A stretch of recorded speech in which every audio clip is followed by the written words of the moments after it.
Hey, good morning. Good, whatever day this is, Wednesday morning to you. So I wanted to just quickly, I'll make today's video really short. I wanted to just quickly talk about kind of the flip side of yesterday, right? So yesterday we really talked about a business's responsibilities or even, kind of the top 10 things from a strategy perspective that they should be paying attention to, should be watching, and should be thinking about how they attract talent, hire talent, onboard talent, manage talent, ascend talent, and successorship, right? So we're kind of talking in those broader terms, but kind of 10 steps really for an organization, whether it be small or large, that how they should kind of view talent.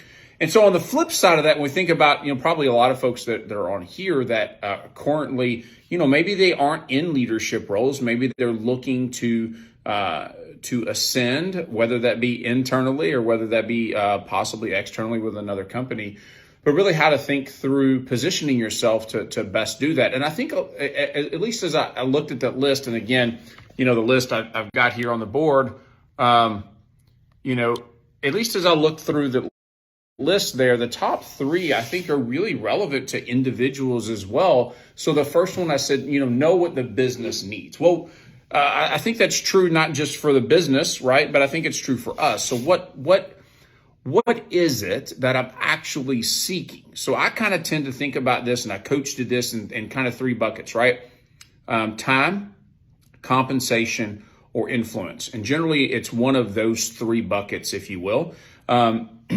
And we have these constructs, these middle constructs of frequently we can come to the table, right? We can come into the conversation, or as we're thinking about this ourselves, because that decision, right? Let's be honest, the decision to leave or that kind of tug or pull to leave generally happens months and sometimes years before it actually happens, right? Before the action actually transpires or takes place. And it's generally just lack of clarity, lack of preparation, and fear that keep us, in that kind of state of wondering, maybe a little bit of hope as well, right? There's some folks that are just super hopeful that the outcome will be different or that something's going to change, even though we probably got years of relevant data to say, hey, things aren't going to change. I wish they would. Like, I'm hopeful that they will. Nothing changes if nothing changes, right? Good morning, Matt.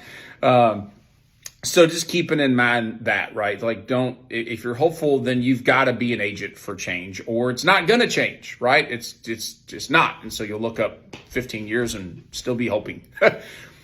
But as an individual, we think about what is the business needs? Well, what is it that we as the individual needs, right? As we're seeking out that opportunity, again, be it, think about our time, our compensation package, or influence, which one of those three or combination of those three, and can you define those three? Like, what is it that you want?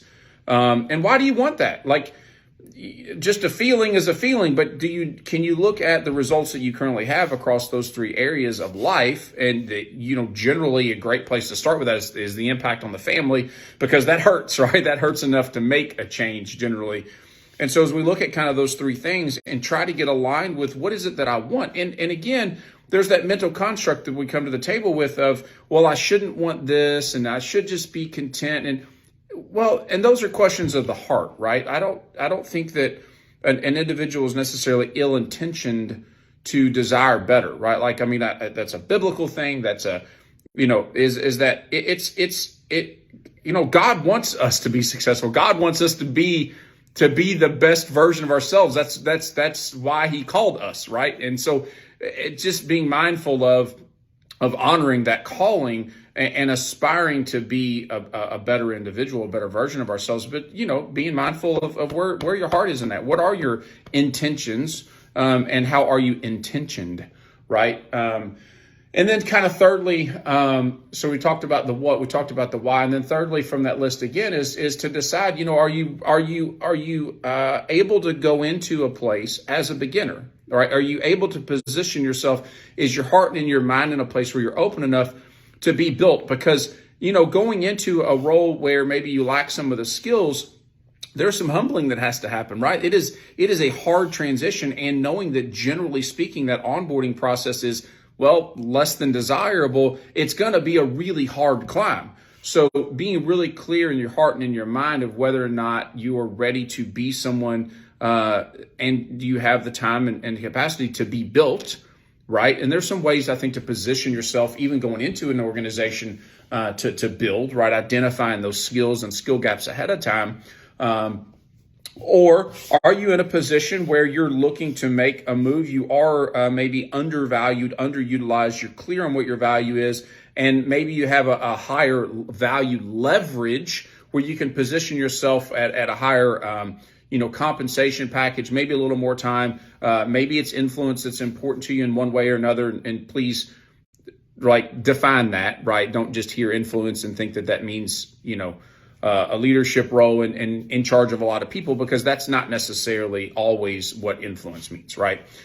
And so just recognize that, knowing that the mindset has to be different in those two places. So as I think about positioning yourself for, kind of what's next, recognizing that you've got to get really clear. I would encourage you to be really clear on what it is, what that desire is, why that desire is what it is, and then whether or not where your heart is from a speed perspective on whether you're ready to be built, or if you're in a position where you can transfer over. And so the other thing that I'll mention about building is, again, I think about those mental constructs that frequently we come to the table with just real quickly, and that is that just recognize that that thinking really is only drawn from our current experiences, right? And so when I say that thinking about skills, just take math, for instance. You're good at math, that logical progression, right, of math, bookkeeping, accounting, right, tax strategist, whatever that may, you can see that skills have a compounding effect to them,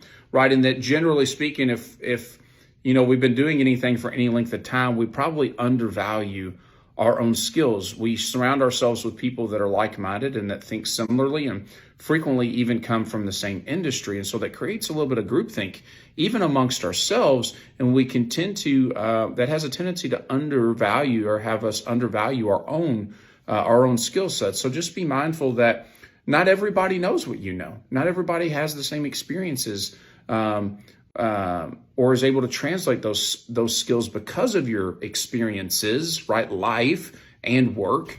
That's going to be different coming from you. And so don't automatically undervalue or exclude what you have to offer and what you bring to the table, and just recognize that, maybe some work needs to be done to communicate those things effectively, but don't disqualify yourself before you even get in the arena. So that's it. That's all I got. I appreciate you guys. I love you. Thanks for being here. Again, it's super encouraging to me just to share a little bit of what goes on in this crazy big head of mine. So take care. We'll talk soon.